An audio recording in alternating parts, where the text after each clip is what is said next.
जी guys, तो सी plus plus के आज के इस ट्यूटोरियल के अंदर हम डिस्कस करने वाले हैं कि सी प्लस प्लस का जो प्रोग्राम है, जब आप लोग लिख लेते हैं, जब आप रन का बटन क्लिक करते हैं, तो जो प्रोग्राम के बैकएंड पे जो सारी प्रोसेसिंग होती है, उस चीज के बारे में आज हम डिस्कस करेंगे। ठीक है, जिसको हम कहते हैं कंपाइलेशन प्रोसेसेस। मतलब कि जो हमारा कंपाइलर होता है वो किस तरह हमारे प्रोग्राम को कन्वर्ट करता है मशीन लैंग्वेज में, वो सारा प्रोसेस आज हम यहाँ पे पहले डिस्कस करेंगे। देखें, क्योंकि हम प्रोग्रामिंग सीख रहे हैं, तो प्रोग्रामिंग के अंदर अगर हमको यही नहीं पता होगा ना कि हमारा प्रोग्राम जो है वो हमारे सिस्टम के ऊपर रन किस तरह होता है या उसके बिहाइंड सारा प्रोसेस किस तरह होता है, तो फिर जो है ना हमारे प्रोग्रामिंग सीखने का कोई फायदा नहीं है। ठीक है, हम मजीद आगे सी प्लस प्लस के प्रोग्राम या मजीद आगे जो है ना वो कंसेप्ट जो है, वेरिएबल्स हो गए, डेटा टाइप्स हो गए, ऑपरेटर्स हो गए, कंडीशनल स्टेटमेंट्स जो होती है, वो सारी चीजें हम सीखेंगे।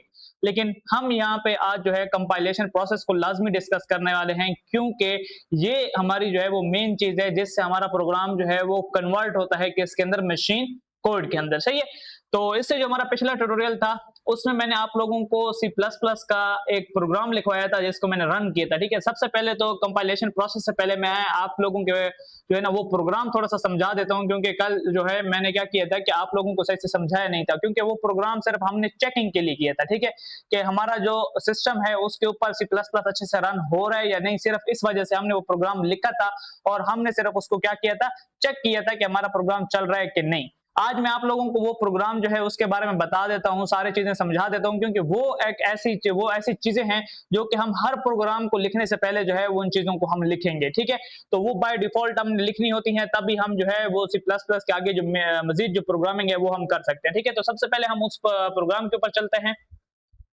मैं यहाँ पे C plus plus tute one जो है वो मैं यहाँ पे ओपन कर लेता हूँ। तो ये है हमारा वो प्रोग्राम जिसको जो है ना हमने लाजमी जो है वो लिखना होता है जब हम कोई भी सी प्लस प्लस का प्रोग्राम लिखते हैं उस वक्त। ठीक है, अब जब हम स्टार्ट करते हैं ना, तो सबसे पहले जो हमारे पास पहली लाइन आती है, अगर मैं इसको थोड़ा सा जूम आउट कर लूं, ठीक है, तो ये जो हमारे पास सबसे जो पहला पहला प्रोग्राम होता है जिसको हम लिखते हैं अपने सिस्टम के ऊपर, या जब भी हम प्रोग्रामिंग करते हैं हम इस चीज को लिखते हैं। ठीक है, अब ये जो चीज है हमारे पास आईओ स्ट्रीम। ठीक है, आईओ स्ट्रीम हमारे पास एक स्टैंडर्ड लाइब्रेरी है जिसके अंदर इनपुट आउटपुट के फंक्शंस होते हैं सी प्लस प्लस के। अब ये वो फंक्शंस हैं जो कि डेवलपर्स ने क्या किया है, पहले से बनाए हुए हैं। मतलब जब सी प्लस प्लस जिन बंदों ने बनाई थी या जिसने बनाई थी, ठीक है, उन्होंने क्या किया था कि ये कुछ ऐसे फंक्शंस जो कि हर यूजर को जो है वो जरूरत होंगे, मतलब जब भी वो प्रोग्रामिंग करेगा, तो उन्होंने कुछ चीजें जो है वो पहले से बना के दे दी थी। तो वो जो इनपुट और आउटपुट के जो फंक्शंस हैं जिनको हम यूज करके यूजर से इनपुट लेते हैं या यूजर को आउटपुट दिखाते हैं, वो इसके अंदर जो है वो मौजूद होते हैं। ठीक है, तो ये एक स्टैंडर्ड लाइब्रेरी है और इसको हम जब अपने प्रोग्राम के, देखो ये हमारा एक प्रोग्राम है, मैं क्या करता हूं, एक प्रोग्राम लिख रहा हूं और उस प्रोग्राम के अंदर मैं इस लाइब्रेरी को इंक्लूड कर रहा हूं। ठीक है, मतलब कि ये पहले से लिखा हुआ कोड है। जब मैंने सी प्लस प्लस का वो कंपाइलर वगैरह इंस्टॉल किया तो ये भी साथ में नहीं, ये जो वीएस कोड की मैंने एक्सटेंशन डाउनलोड की थी तो ये भी हमारे पास जो है वो डाउनलोड हो जाती है। तो अब हमने इसको यूज करना होता है। अब ये लिखा हुआ है कहीं पे, अब ये जब हमने एक्सटेंशन इंस्टॉल कर ली, कंपाइलर इंस्टॉल कर ली, तो ये भी हमारे सिस्टम के अंदर क्या हो गया, इंस्टॉल हो गया। अब इसको हमने क्या करना है, यूज करना है अपने प्रोग्राम के अंदर। तो यूज करने के लिए हम पहली लाइन लिखते हैं हैश। हैश के साथ हम क्या लिखेंगे, इंक्लूड लिखेंगे।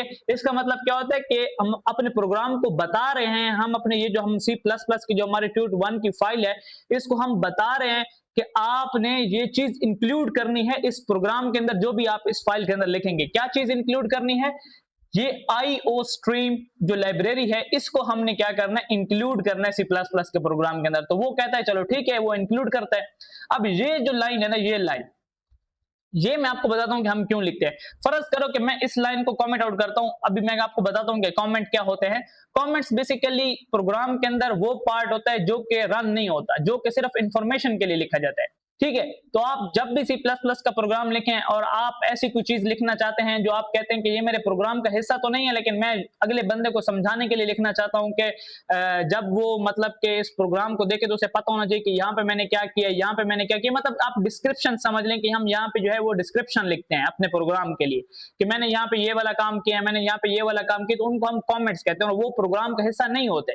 तो उसको हम क्या करते हैं, डबल स्लैश से जो है वो हम लिखते हैं और वो हमारे प्रोग्राम के अंदर क्या हो जाता है, कमेंट हो जाता है। ठीक है, अब मैं आपको बताता हूँ कि ये जो यूजिंग नेम स्पेस एसटीडी है ये हम क्यों लिखते हैं। अब जैसे ही आप देखें ना, मैंने इसको जब कमेंट आउट किया, मतलब जब मैंने इसको फर्ज करें कि अपने प्रोग्राम के अंदर से हटा दिए एक किस्म से, ठीक है, तो आप देखें तो मेरा ये जो सी आउट है ये अब काम नहीं कर रहा, ये नीचे से मुझे एरर दे रहा है। इसके नीचे अगर आप देखें तो नीचे मेरे पास रेड लाइन आ रही है। तो बेसिकली जब हम ये नहीं लिखते ना, तो जहां पे भी हमें सी आउट अगर हम यूज करते हैं तो वहां पे हमें क्या करना पड़ता है, ये स्टैंडर्ड जो है ना एसटीडी, ये हमें हर उस फंक्शन के साथ लिखना पड़ता है जो कि इस आईओ स्ट्रीम का फंक्शन होता है, ये हमें हर जगह लिखना पड़ता है, ठीक है। तो अब देखो ये जो एंड लाइन का फंक्शन है, इसके साथ भी मुझे स्टैंडर्ड लिखना पड़ेगा, सी आउट के साथ भी मुझे स्टैंडर्ड लिखना पड़ेगा।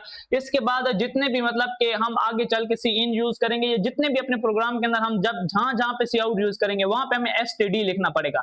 तो हम इस चीज से बचते हैं, क्यों? क्योंकि देखो अगर मैं हर जगह एसटीडी लिखूंगा, एक तो ये मेरे कोड के अंदर रिपीटिशन है, दूसरी बात इतनी जगह पे मैं एसटीडी क्यों लिखूं जब मुझे एक ही जगह पे लिख के मैं काम चला सकता हूं। तो हम क्या करते हैं, फौरन इसे इंक्लूड के नीचे हम लिख देते हैं यूजिंग नेम स्पेस एसटीडी।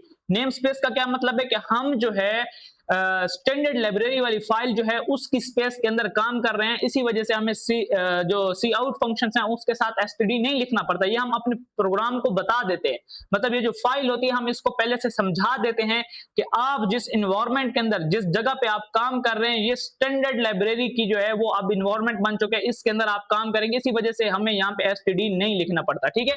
तो हम यहाँ पे क्या करेंगे, फिर इस एसटीडी को नहीं लिखेंगे, वरना ये एसटीडी मुझे इसके साथ भी लिखना पड़ता, मुझे यहाँ पे एंड एल के साथ जो है मतलब यहाँ पे मुझे एंड लाइन के साथ ये जो फंक्शन होता है, ठीक है, इसके साथ भी मुझे लिखना पड़ता है, ठीक है। एंड यहाँ पे इसी तरह जो है मुझे फिर जहां जहां पे मैं सी आउट लिखता या जहां जहां पे मैं जो है सी इन लिखता, कोई भी मैं आईओ स्ट्रीम का फंक्शन यूज करता वहां पे मुझे एसटीडी लिखना पड़ता, ठीक है। तो ये चीज हो गई। उसके बाद ये क्या है, ये जो आपके पास है ना ये है एक फंक्शन, ठीक है। आगे चल के हम फंक्शंस को बहुत ही अच्छे साथ मतलब अच्छे तरीके से उनको जो है वो डिस्कस करने वाले हैं फंक्शंस को। तो बेसिकली ये हमारे पास होता है हमारे प्रोग्राम का मेन फंक्शन, ठीक है, ये हर प्रोग्राम के अंदर होता है। आप सी प्लस प्लस का कोई भी प्रोग्राम बनाएंगे ना तो ये मेन फंक्शन जो है आपको उसके अंदर मिलेगा। क्यों मिलेगा भाई? क्योंकि ये मेन फंक्शन ही है जिसके थ्रू हमारा प्रोग्राम जो है वो रन होता है, मतलब हमारे कंपाइलर को पता चलता है कि ये वाला प्रोग्राम जो है मतलब इसके अंदर मेन फंक्शन है, तो इसको जब रन करना है तो वो कहां से स्टार्ट करता है, वो स्टार्ट करता है यहां से, मेन फंक्शन से। मतलब आपने अपने प्रोग्राम के अंदर अगर 1000 लाइन 2000 लाइन का भी कोड लिखा हुआ है ना, वो स्टार्ट तभी करेगा जब उस प्रोग्राम के अंदर मेन फंक्शन के नाम का कोई फंक्शन होगा और उसको देख के वो उसकी पहली लाइन से जो है वो स्टार्ट करेगा, ठीक है। अब यहाँ पे हो गया, ये जो है ये होती है रिटर्न टाइप, मतलब कि ये जो मेन फंक्शन है ये किस टाइप का डेटा रिटर्न कर रहे हैं, ये फिर हम आगे चल के पढ़ेंगे कि फंक्शंस में रिटर्न टाइप क्या होती है, फंक्शन में जो है पैरामीटर्स क्या होते हैं, ये सारी चीज हम पढ़ेंगे, ठीक है। आपने सिर्फ क्या लिखना है, जब आप अभी अभी के लिए जब आप कोडिंग कर रहे हैं ना, ठीक है, मतलब ये हम जो नॉर्मल कोडिंग कर रहे हैं, बस आपने उस वक्त ये जो इंट है यहाँ पे इंट की जगह इंट लिखना है, यहाँ पे मेन फंक्शन की जगह आपने मेन फंक्शन ही लिखना है, कोई और फंक्शन नहीं लिखना, वरना आपका प्रोग्राम जो है वो रन नहीं करेगा, ठीक है। वैसे हम यहाँ पे मेन फंक्शन की जगह कोई कोई भी फंक्शन जो है वो यहाँ पे उसका नाम रख सकते हैं, नाम रखने की कोई पाबंदी नहीं है, लेकिन मेन फंक्शन लाजमी है, ठीक है।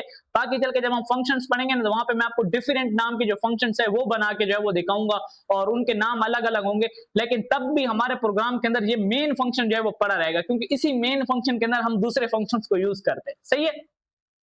देन ये जो है ये जो हमारे पास जो ब्रैकेट लगी हुई है, मतलब स्मॉल ब्रैकेट है जहां पे ओपन हो रही है एंड क्लोज हो रही है, यहाँ पे हम उस फंक्शन को इनपुट देते हैं, ठीक है। इस फंक्शन को हम क्या करते हैं, इनपुट देते होते हैं, जो बाकी फंक्शन हमारे पास होते हैं। मेन फंक्शन को जो हमें कोई भी इनपुट देने की जरूरत नहीं होती, इसी वजह से मैंने यहाँ पे कुछ भी नहीं लिखा।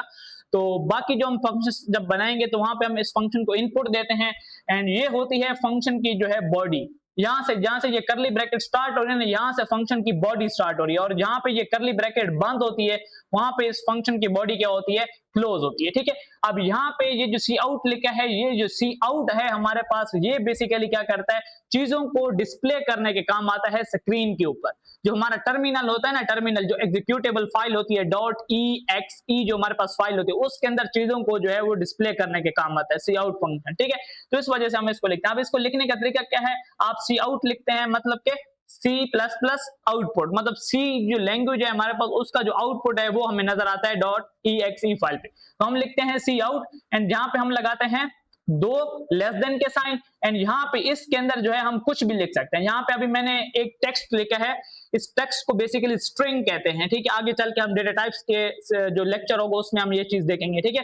तो ये बेसिकली एक स्ट्रिंग है और हम इसको नॉर्मल जुबान में हम टेक्स्ट कहते हैं, ठीक है। ये हमारे पास एक टेक्स्ट है और यहाँ पे फिर हम दोबारा से इसको लगाते हैं, ठीक है, लेस देन के साइन दो, एंड यहाँ पे हम लिखते हैं एंड लाइन। ये बेसिकली एंड एल हम इसको बोलते हैं और इसका मतलब होता है एंड लाइन। मतलब यहाँ पे हमारे प्रोग्राम की एक लाइन जो है वो जो स्टेटमेंट है, मतलब सी आउट की एक लाइन यहाँ पे खत्म हो गई। बाकी आगे चल के हम यहाँ पे मजीद जो है वो एंड एल का जो है वो यूज भी मैं आप लोगों को दिखाऊंगा और किस तरह जो है हम सारी चीजें यूज करते हैं वो भी हम यहाँ पे देखेंगे, ठीक है। एंड देन जब भी आपने कोडिंग करनी है, ये मेरी बात याद रखना, C++ के जब भी आप एक लाइन में काम कर लें, उस एक लाइन के बाद आपने ये सेमीकोलन जरूर लगाना है। आपको पता है जब भी आपके प्रोग्राम में जो एरर आएंगे ना, ज्यादातर वो यही होंगे कि आप ये जो सेमीकोलन है ये लगाना भूल जाएंगे। C++ के अंदर जब भी आप कोडिंग करते हैं, जब भी आप काम करते हैं, मोस्टली जो लोग एरर्स उसमें जो आ जाते हैं, मतलब उनके प्रोग्राम जब रन नहीं हो तो उसमें जब अक्सर जो प्रॉब्लम देखी जाती है वो यही होती है कि वो यहाँ पे सेमीकोलन लगाना भूल जाते हैं। आज जैसे कोई लाइन खत्म हो, आपने वहां पे सेमीकोलन जो है वो लगा देना है, ठीक है। अब यहाँ पे फिर जब आपने अपना सारा काम कर लेना, ये आपकी बॉडी होती है, ठीक है। अभी यहाँ पे तो मैंने एक लाइन लिखी है, तो यहाँ पे आप मजीद इस तरह मतलब के मजीद लाइनें भी लिख सकते हैं, कोई प्रॉब्लम नहीं है। यहाँ पे आप जितनी नंबर ऑफ लाइंस चाहें इस बॉडी के अंदर लिख सकते हैं, कोई मसला नहीं है। 1000 हो, 2000 हो, 1 लाख हो, 2 लाख लाइन हो, जितनी लाइंस आप चाहते हैं आप इस करली ब्रैकेट्स के अंदर लिख सकते हैं, सही है।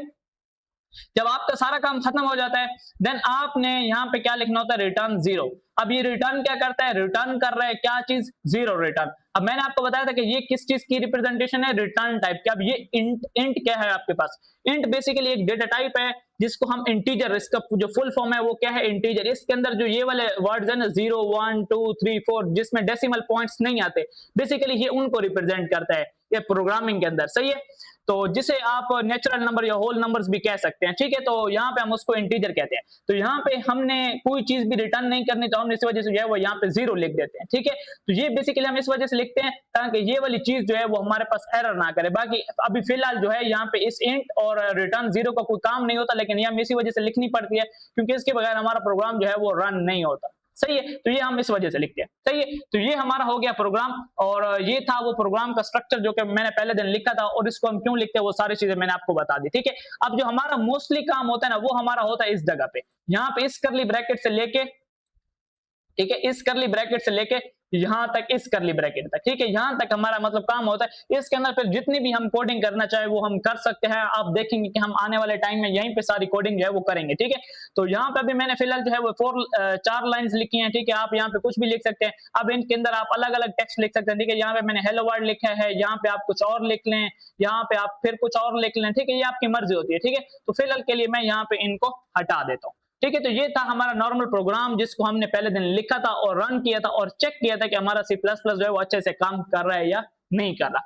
तो चलो अब आ जाते हैं हम किस तरफ, हम आ जाते हैं अपने C++ ट्यूटोरियल नंबर 2 पे, जहां पे हम कंपाइलेशन प्रोसेस को जो है वो डिस्कस कर रहे थे। तो हमारे पास जो कंपाइलेशन प्रोसेस है बेसिकली वो क्या है, तो यहाँ पे वो क्या कहते हैं कि C++ is a compiled language. Compiled language, दो किस्म की लैंग्वेजेस होती हैं, एक होती है इंटरप्रेटर लैंग्वेजेस एंड एक होती है कंपाइल्ड लैंग्वेजेस। इंटरप्रेटर लैंग्वेजेस वो होती हैं जिनका जो प्रोग्राम होता है ना वो लाइन बाय लाइन एग्जीक्यूट होता है। मतलब पहले उस प्रोग्राम की पहली लाइन एग्जीक्यूट होगी, वो चेक होगी क्या वो ठीक है नहीं है, अगर वो ठीक है तो देन दूसरी लाइन चेक होगी, फिर तीसरी लाइन चेक होगी, फिर चौथी, इस तरह जो लाइन है line by line program execute होता है, वो होते हैं इंटरप्रेटर प्रोग्रामिंग लैंग्वेजेस, ठीक है। अब उसमें होता क्या है, वो बहुत ज्यादा स्लो होती है, बहुत ज्यादा स्लो होती हैं। क्यों? क्योंकि जब आप उसमें बहुत ज्यादा कोड लिखेंगे और आप जब कॉम्प्लेक्स कोड लिखते हैं तो फिर उनका जो इंटरप्रेटर है ना उसको काफी टाइम लग जाता है। जब वो एक एक एरर ढूंढता है, एक एक लाइन को चेक करता है, तो अगर वो लाखों लाइन का प्रोग्राम है सोचें तो आपको कितना ज्यादा टाइम लगेगा। लेकिन वहीं पे अगर हम बात करते हैं अपने C++ की, तो C++ जो है ना ये बहुत तेज जो है कंपाइलेशन प्रोसेस जो है इसका है, मतलब ये बहुत ही ज्यादा जो है वो अच्छे तरीके से और बहुत ही फास्ट जो है वो कंपाइल्ड हो जाता है। कैसे फास्ट? क्योंकि ये एक कंपाइल्ड लैंग्वेज है, ये काम करता है कंपाइलर्स के ऊपर, ठीक है। मतलब जो कंपाइलर्स हैं वो यहाँ पे इस प्रोग्राम को क्या करते हैं, एक ही साथ पूरे प्रोग्राम को वो रीड करेगा, उसको वो कन्वर्ट करेगा मशीन कोड के अंदर, एंड फौरन अगर उसमें एरर्स होंगे तो वो आपको सारे प्रोग्राम के एरर एक साथ दिखा देगा और आपको बता देगा कि यहाँ पे ये प्रोग्राम के अंदर एरर है, इसको आप ठीक करें, देन आपका प्रोग्राम जो है वो रन हो जाएगा। एक एक लाइन करके चेक नहीं करता, ये पूरे प्रोग्राम को एक साथ चेक करता है, सही है। मतलब कि जितना भी आपके प्रोग्राम के अंदर नंबर ऑफ लाइंस हैं, ये उनको एट अ टाइम एक साथ जो है वो चेक करेगा कि इस प्रोग्राम के अंदर कितने एरर्स हैं, कहां पे एरर्स हैं, क्यों हैं, ठीक है। वो सारी चीजें यहाँ पे आपको बता देगा। अगर इंटरप्रेटर की बात करें तो वो क्या है, लाइन बाय लाइन, पहले एक लाइन चेक करेगा, उसमें एरर देखेगा, फिर दूसरी लाइन पे, फिर वो काफी टाइम लेता है, ठीक है। तो ये क्या है, आपके पास एक कंपाइल्ड लैंग्वेज है। दूसरा वो क्या कहता है कि which means your code is converted into machine code before it runs. अब यहाँ पे जो मेन चीज है वो आगे, जो इंटरप्रेटर लैंग्वेज है ना, वो क्या करता है, पहले एक लाइन को चेक करता है, देखते हैं उसमें एरर है नहीं है, फिर उस लाइन को वो रन कर देता है, फिर दूसरी लाइन को चेक करता है, फिर वो उसको रन करता है, फिर तीसरी को चेक करता है। लेकिन यहाँ पे ऐसा नहीं है। यहाँ पे क्या है कि यहाँ पे पहले रन होने से पहले, मतलब आपका जो प्रोग्राम है रन होने से पहले वो पूरे प्रोग्राम को चेक करेगा कि इसमें कोई मसला तो नहीं है, तब जाके वो रन होगा। अगर उसमें बिल्कुल कोई मसला ना हुआ, बिल्कुल ठीक हुआ, तब जाके वो रन होगा। इससे एक चीज जो है वो ये हो जाती है कि आपका प्रोग्राम रन होने से पहले ही आपसे सारे एरर ठीक करवाता है, कि आपका प्रोग्राम कहीं पे कोई गलत आउटपुट ना दे, ठीक है। अब इसमें स्टेजेस कौन कौन सी होती है, मतलब ये जो आपका प्रोग्राम जो है वो जो मतलब कंपाइलर से लेके मशीन को सॉरी को प्रोग्राम जो आपने लिखा है, ये जो हाई लेवल हमारे पास लैंग्वेज है सी प्लस प्लस का जो आपने प्रोग्राम लिखा है, इससे वो कन्वर्ट होता है zero and one form, zero and one की फॉर्म में, जो कि हमारे पास मशीन कोड होता है। अब इसके दरमियान में ये कौन कौन से मराहल से गुजरता है वो हम यहाँ पे देख लेते हैं, ठीक है। तो यहाँ पे सबसे पहला जो स्टेज आता है हमारे पास आती है प्री प्रोसेसिंग। अब प्री प्रोसेसिंग क्या है, ये बहुत ही मजे की चीज है। यहाँ पे वो वही चीज है, वो जो हैश इंक्लूड वाली चीज नहीं थी, वही चीज है। अब यहाँ पे वो कहते हैं कि handles line starting with hash. जब भी आप प्रोग्राम लिखते हैं ना, तो सबसे पहले जो आपका कंपाइलर है वो जाता है और प्रोग्राम के अंदर चेक करता है कि कोई इंक्लूड फाइल तो नहीं है, मतलब कोई ऐसी स्टैंडर्ड लाइब्रेरी वाली फाइल या कोई और फाइल तो आपने अपने प्रोग्राम के अंदर इंक्लूड नहीं की। तो सबसे पहले वो उसको देखते हैं, जो लाइन हैश से स्टार्ट हो रही है ना, हैश वाले सिंबल से, सबसे पहले ये उनको चेक करते हैं, ठीक है। जैसे कि हैश इंक्लूड वाले, ठीक है। और यहाँ पे वो क्या करते हैं कि अब जो आपने लिखे ना हैश इंक्लूड आईओ स्ट्रीम, तो आपका कंपाइलर फिर आपके सिस्टम के अंदर वो आईओ स्ट्रीम वाली जो लाइब्रेरी है उसको ढूंढता है और आपके प्रोग्राम के अंदर उसको पेस्ट करता है, तब जाके वो उसको रन करता है। तभी जो सी आउट के फंक्शन है वो तब जाके रन हो रहे होते हैं। जब आप हैश इंक्लूड आईओ स्ट्रीम लिख लेते हैं ना, वो डायरेक्ट नहीं आ जाती उसके अंदर। जब कंपाइलेशन होती है और ये जो हमारा कंपाइलर है ये चेक करता है कि कोई इंक्लूड फाइल है, तो वो देखता है अगर उसको मिल जाती है आईओ स्ट्रीम की फाइल या कोई और फाइल, तो वो उस फाइल को पहले लेके आता है, आपके प्रोग्राम के अंदर पेस्ट करता है एंड देन रन करता है, सही है। ये बैक एंड पे सारा काम हो रहा होता है, ये हमें नजर नहीं आता, सही है। एंड यहाँ पे नेक्स्ट स्टेप हमारे पास आता है कंपाइलेशन का। अब यहाँ पे क्या होता है, जब प्री प्रोसेसिंग हो जाती है, सारी फाइल्स को वो इंक्लूड कर लेता है, पेस्ट कर लेता है कंपाइलर, फिर क्या होता है कि वो जो आपका सी प्लस प्लस का कोड है ना, उसको वो कन्वर्ट करता है असेंबली लैंग्वेज में। अब आप बोलेंगे आपने बोला था मशीन लैंग्वेज में, तो ये असेंबली लैंग्वेज क्या हो गई? ये असेंबली लैंग्वेज बेसिकली वो लैंग्वेज है जो आपके मशीन कोड और जो सी प्लस प्लस का प्रोग्राम है उसके दरमियान में आती है। मतलब कि अब जो हमारा कंपाइलर है ना, या हमारा जो सिस्टम है, जिस हार्डवेयर के ऊपर हम मतलब ये सारा काम कर रहे हैं, वो बेसिकली सी प्लस प्लस को डायरेक्ट कन्वर्ट नहीं कर सकता।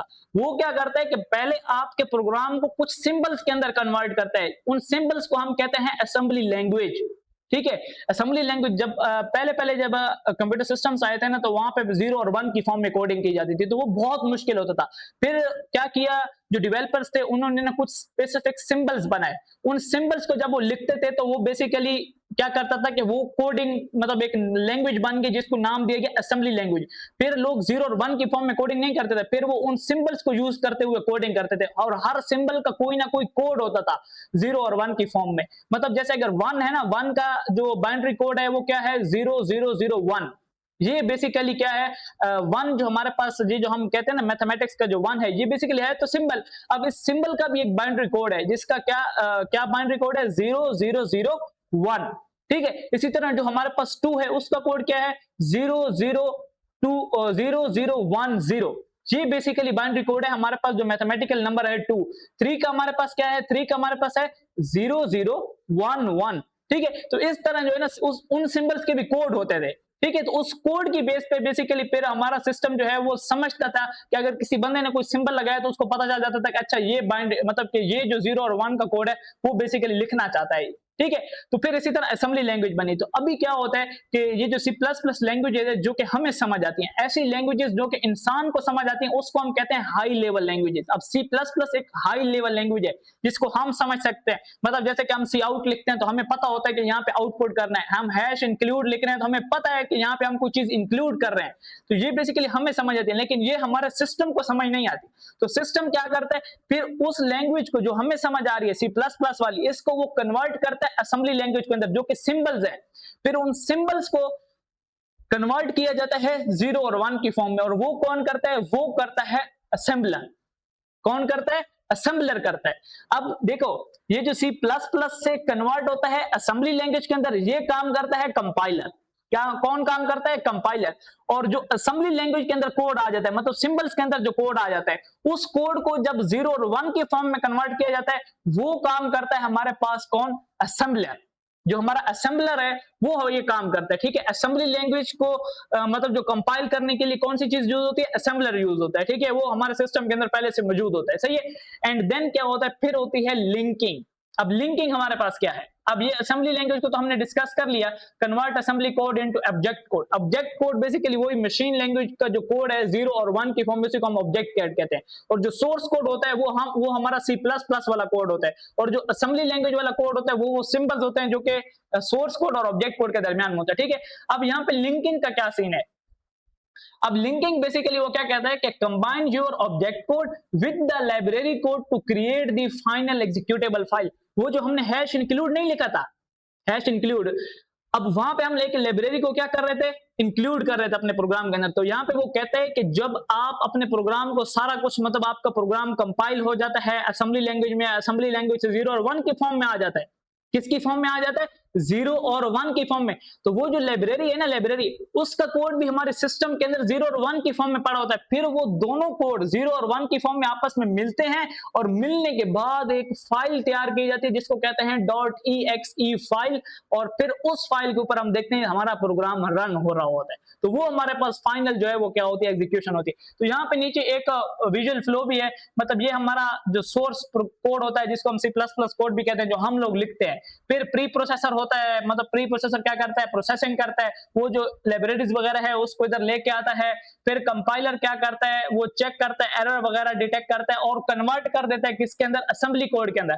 फिर ये जो असेंबलर है ये क्या करता है, उस असेंबली कोड को कन्वर्ट करता है किसके अंदर, मशीन लैंग्वेज के अंदर, ठीक है, मतलब 0 और 1 की फॉर्म में। और ये जो लिंकर है, ये लिंकर क्या करता है, लिंकर बेसिकली उस 0 और 1 के कोड को कंबाइन करता है किसके साथ, जो लाइब्रेरी का कोड नहीं था उसके साथ कंबाइन करने के बाद फिर हमारे पास एक फाइल बनती है जिसको हम कहते हैं exe फाइल। और वो फाइल जो है वो हमारे पास रन होती है, और वही हमारे पास जो है वो क्या है, सी प्लस प्लस की आउटपुट होती है, सही है।